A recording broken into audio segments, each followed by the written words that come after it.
I, 26F, was married to my ex-husband, Andy, 27M, for a year and a half before we separated. Our marriage was a roller coaster from the start, filled with more downs than ups. We met in college during our sophomore year. I was the bookish type, always with my nose in a book, while Andy was the life of the party. They say opposites attract, and in our case, it seemed true at first. We dated for 2 years before Andy proposed. It was a whirlwind romance, and looking back, I realized we were both too young and naive to understand the complexities of marriage. We thought love would conquer all, but life had other plans. The problems started almost immediately after we moved in together post-wedding. Our different lifestyles, which we once found charming about each other, became a source of constant tension. I'm an early bird, up at 6 a.m. even on weekends, ready to begin the day. Andy, on the other hand, would often stumble home at 3 a.m. from a night out with friends and sleep until noon. I'd try to wake him up, arguing that we were wasting the day. He'd get irritated, saying I was too bothered and needed to learn to relax. This pattern repeated itself almost every weekend, with neither of us willing to compromise.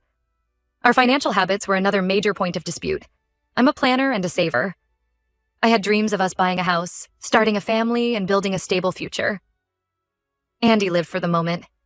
He'd spend on the latest gadgets, designer clothes, and expensive nights out, arguing that we were young and should enjoy life. I still remember the day I found out about his secret credit card. I was cleaning our apartment and came across a statement hidden in his desk drawer. My heart sank as I saw the balance, $15,000. When I confronted Andy, he brushed it off, saying it wasn't a big deal and he'd pay it off eventually. But to me, it was a huge breach of trust.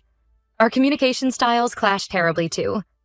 When we fought, which was often, I wanted to hash things out immediately. I believed in talking through our problems, finding solutions, and moving forward. Andy, however, would shut down completely. He'd give me the silent treatment for days, refusing to engage in any form of conversation. This only made me more anxious and frustrated, leading to even bigger blow-ups when he finally decided to talk. We tried couples counseling, but it felt like too little. Too late. In the sessions, it became clear that we had fundamentally different values and life goals. The counselor suggested we try to find common ground, but it felt like we were speaking different languages. The final straw came about a year into our marriage. I had been pushing for us to start saving for a house, but Andy kept deflecting. One day, I decided to go through our finances in detail. What I found left me cold. Not only had Andy maxed out multiple credit cards, but he had also taken out a personal loan without telling me. We were in debt to the tune of nearly $50,000. When I talked about this with Andy, instead of showing remorse, he got defensive. He accused me of snooping and said I was too controlling. That was the moment I realized our marriage was beyond saving. We had lost all trust and respect for each other.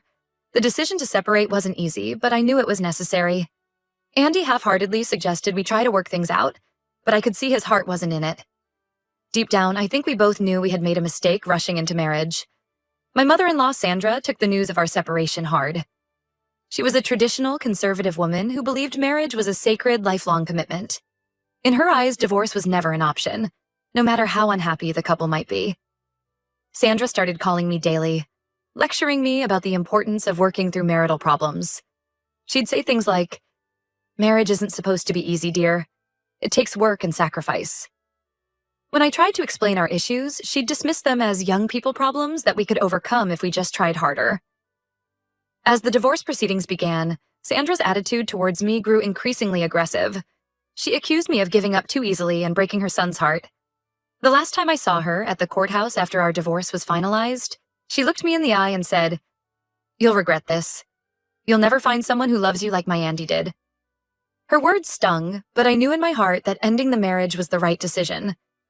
Still, to escape the negativity and start fresh, I decided to move to a different city. I cut all contact with Andy and his family, blocked their numbers, and unfriended them on social media. It was time for a new chapter in my life. The first few months in the new city were tough. I threw myself into work, taking on extra projects to keep busy and push. Thoughts of my failed marriage out of my mind. Slowly but surely, I started to rebuild my life. I made new friends, took up new hobbies, and began to rediscover who I was as an individual, not as someone's wife. About a year after the move, my colleague invited me to a house party. That's where I met Gerard, 27M. He was charming, intelligent, and had a great sense of humor.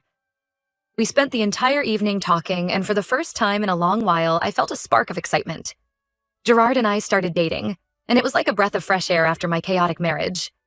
We shared similar values and life goals. He was financially responsible, a great communicator, and respected my need for independence. Most importantly, we brought out the best in each other. After a year of dating, Gerard proposed. It wasn't a grand, showy gesture like Andy's proposal had been. Instead, it was intimate and meaningful. He had prepared a picnic in the park where we had our first date, and as the sun was setting, he got down on one knee and asked me to spend the rest of my life with him. Without hesitation, I said yes. We decided to have an engagement party to celebrate with our friends and family. I was excited but also nervous about our families meeting for the first time. Gerard's parents were coming from out of town, and my parents were driving up for the weekend. The party was in full swing, and everything was going perfectly. Our families seemed to be getting along well, and I was finally starting to relax and enjoy myself. That's when everything went sideways. I was chatting with some friends when I heard a commotion at the entrance. I turned to look, and my blood ran cold. There, pushing past the confused guests, was my ex-mother-in-law, Sandra. She looked furious, her face red and her eyes blazing. Before I could react, she marched up to where Gerard and I were standing. She pointed at Gerard and shouted, "You can't marry her. Andy is your half-brother. Your father had an affair with me 27 years ago." The room fell silent. I felt like I was in a bad dream. I looked at Gerard, hoping to see confusion or disbelief on his face. Instead, I saw shock and recognition. His parents, who had been standing nearby, had gone pale. Gerard's father, Tom, was the first to break the silence. "Sandra," he said, his voice shaking. "What are you doing here? How did you find out about this party?" Sandra laughed bitterly. "Does it matter? What matters is that you've been lying all these years. Did you think I wouldn't figure it out? That I wouldn't recognize your son's name when I heard about the engagement?" I stood there, frozen, as chaos erupted around me. Gerard's mother was yelling at Tom, demanding to know if it was true. Sandra was crying, alternating between accusing Tom and begging Gerard to acknowledge her. Our guests were whispering among themselves, and some were quietly slipping out. Gerard just stared at the ground, not saying a word. I wanted to reach out to him, to offer some comfort, but I was paralyzed by my own shock and confusion. I don't know how long we all stood there, but eventually, my parents managed to usher everyone out, leaving just me, Gerard, his parents, and Sandra. Tom finally admitted that he had indeed had an affair with Sandra years ago, but he had no idea it had resulted in a child. He kept apologizing to his wife and Gerard, looking completely devastated. I couldn't take it anymore. I mumbled something about needing air and rushed out of the venue. I ended up walking for hours, trying to process what had happened. When I finally returned home, I found Gerard sitting on our doorstep. He looked up at me with red-rimmed eyes and said, "We need to talk. I don't know what's going to happen now. Everything's a mess. I'll update when I can think straight." Update 1. It's been 2 weeks since the engagement party disaster, and I'm still reeling from the aftermath. Gerard and I decided to take some time apart to process everything. He's been staying with a friend while I've been shaking around in our suddenly too big apartment, trying to make sense of this bizarre turn of events. I've learned more details about the situation, and each new piece of information feels like another blow. Apparently, Sandra had been obsessively tracking my life ever since the divorce. When she heard through mutual acquaintances that I was engaged again, she started digging. She managed to find out Gerard's full name and recognized his uncommon last name. Sandra then spent weeks gathering evidence of her affair with Tom, including old love letters and photos. She even went as far as to hire a private investigator to dig up more dirt on Tom. Armed with this information, she confronted Tom a few days before our engagement party. He initially denied everything, but when Sandra threatened to expose him publicly and demand a DNA test, he broke down and confessed. Gerard is understandably struggling with this revelation. He's angry at his father for the affair and for keeping it a secret all these years. He's also dealing with the idea that Andy, someone he's never met, is his half-brother. I can't even imagine how confusing and painful this must be for him. As for me, I'm caught in a whirlwind of emotions. I care deeply for Gerard, but I can't help but wonder if our relationship can survive this. The thought that I was married to his half-brother makes everything so complicated. There's a part of me that feels guilty, even though logically I know I've done nothing wrong. I've been avoiding calls from friends and family, not ready to face their questions or pity. My mom has been texting daily, asking if I'm okay and if I need her to come stay with me. I appreciate her concern, but right now I just need space to think. Yesterday, I received a surprising call from Andy. Apparently, Sandra had told him everything too. He sounded as shocked and confused as I felt. He apologized for his mother's behavior and said he had no idea about any of this. We talked for a while, awkwardly dancing around the elephant in the room, the fact that my ex-husband and my fiancé are half-brothers. Just when I thought things couldn't get any more complicated, Andy dropped another bombshell. He told me that he and his current girlfriend are expecting a baby. The news hit me like a ton of bricks. Not because I have any lingering feelings for Andy, but because it added another layer of complexity to an already messy situation. If Gerard and I stay together, my ex-husband's child would be my fiancé's niece or nephew. The mere thought makes my head spin. I haven't told Gerard about Andy's news yet. I'm not sure how or when to bring it up. Everything feels so fragile right now, and I'm afraid this might be the final straw. Gerard and I have agreed to meet tomorrow to talk things through. I have no idea what to expect. Part of me hopes we can find a way forward together, but another part wonders if it would be easier to walk away now before things get even more complicated. As I sit here, staring at the engagement ring on my finger, I can't help but laugh at the absurdity of it all. If someone had told me a month ago that this would be my life, I would have thought they were pitching a plot for a soap opera. I'll update again after Gerard and I talk. Right now, I'm trying to prepare myself for any outcome. Whatever happens, I know my life will never be the same. Update 2. It's been a month since my last update, and to say a lot has happened would be an understatement. Gerard and I met as planned, and our conversation was intense, emotional, and ultimately surprising. We started by addressing the fact that he and Andy are half-brothers. Gerard admitted that he had always felt like something was missing in his life, and in a strange way, discovering he had a half-brother filled a void he didn't know existed. He expressed a desire to get to know Andy, which I found both admirable and terrifying. I took this opportunity to share Andy's news about the baby. Gerard was quiet for a long time after I told him. When he finally spoke, he said something I never expected. I want to be a part of that child's life. They're my family too. His words hit me like a freight train. I realized that if Gerard and I stayed together, my life would forever be entangled with Andy's in ways I had never imagined. The idea was overwhelming, but as I looked at Gerard, I saw determination and hope in his eyes. We talked for hours, discussing our fears, our hopes, and what this all meant for our future. In the end, we decided to put our engagement on hold but continue our relationship. We both agreed we needed time to adjust to this new reality before making any lifelong commitments. Just as we thought things were settling down, life threw us another curveball. A week after our talk, Gerard received a call from his mother. She had left his father and was filing for divorce. The news hit Gerard hard. I tried to comfort him, reminding him that he wasn't responsible for his parents' choices, but I could see the weight of it all crushing him. He decided to take a leave of absence from work and go stay with his mom for a while. With Gerard gone, I threw myself into work, trying to maintain some semblance of normalcy. But fate, it seemed, had other plans. One evening, as I was leaving the office, I quite literally ran into Andy. We were both shocked to see each other. After a moment of awkward silence, he suggested we grab a coffee and talk. Sitting across from Andy in a quiet cafe, I was struck by how much he had changed. He seemed more mature, more grounded. We talked about everything that had happened, and he shared his own struggles with the situation. He admitted that he was terrified of becoming a father, especially given the complicated family dynamics. As we were about to leave, Andy hesitated, then said, "There's something else you should know. My girlfriend and I, we're having twins." I felt like the ground had dropped out from under me. Twins. Not only was Gerard going to be an uncle, but he was going to be an uncle to twins.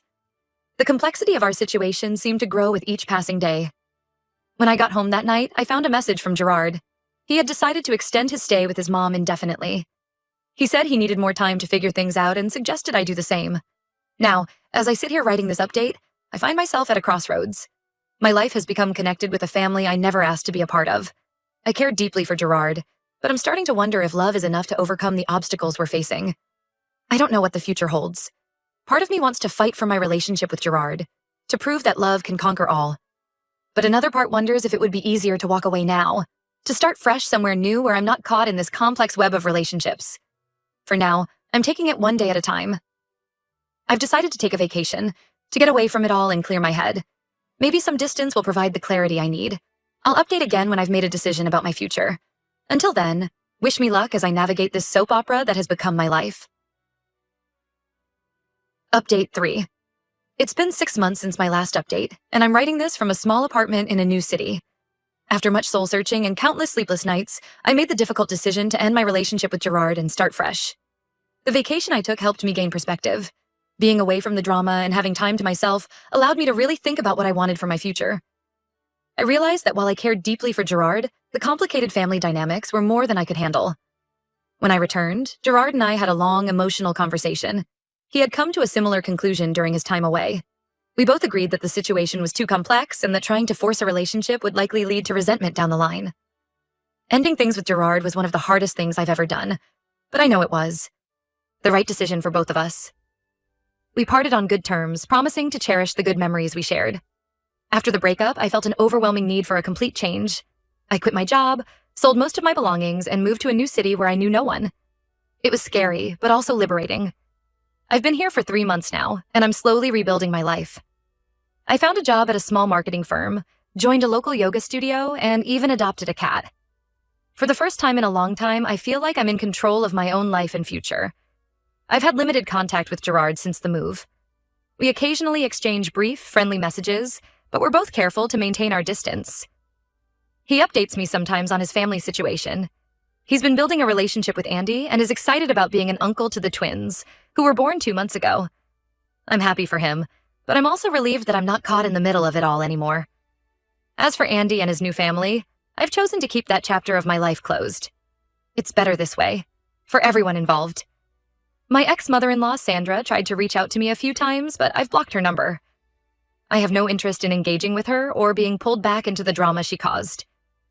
Looking back on everything that happened, it feels like a whirlwind. There are moments when I still can't believe how quickly my life changed and how complicated things became. But I've learned valuable lessons from this experience.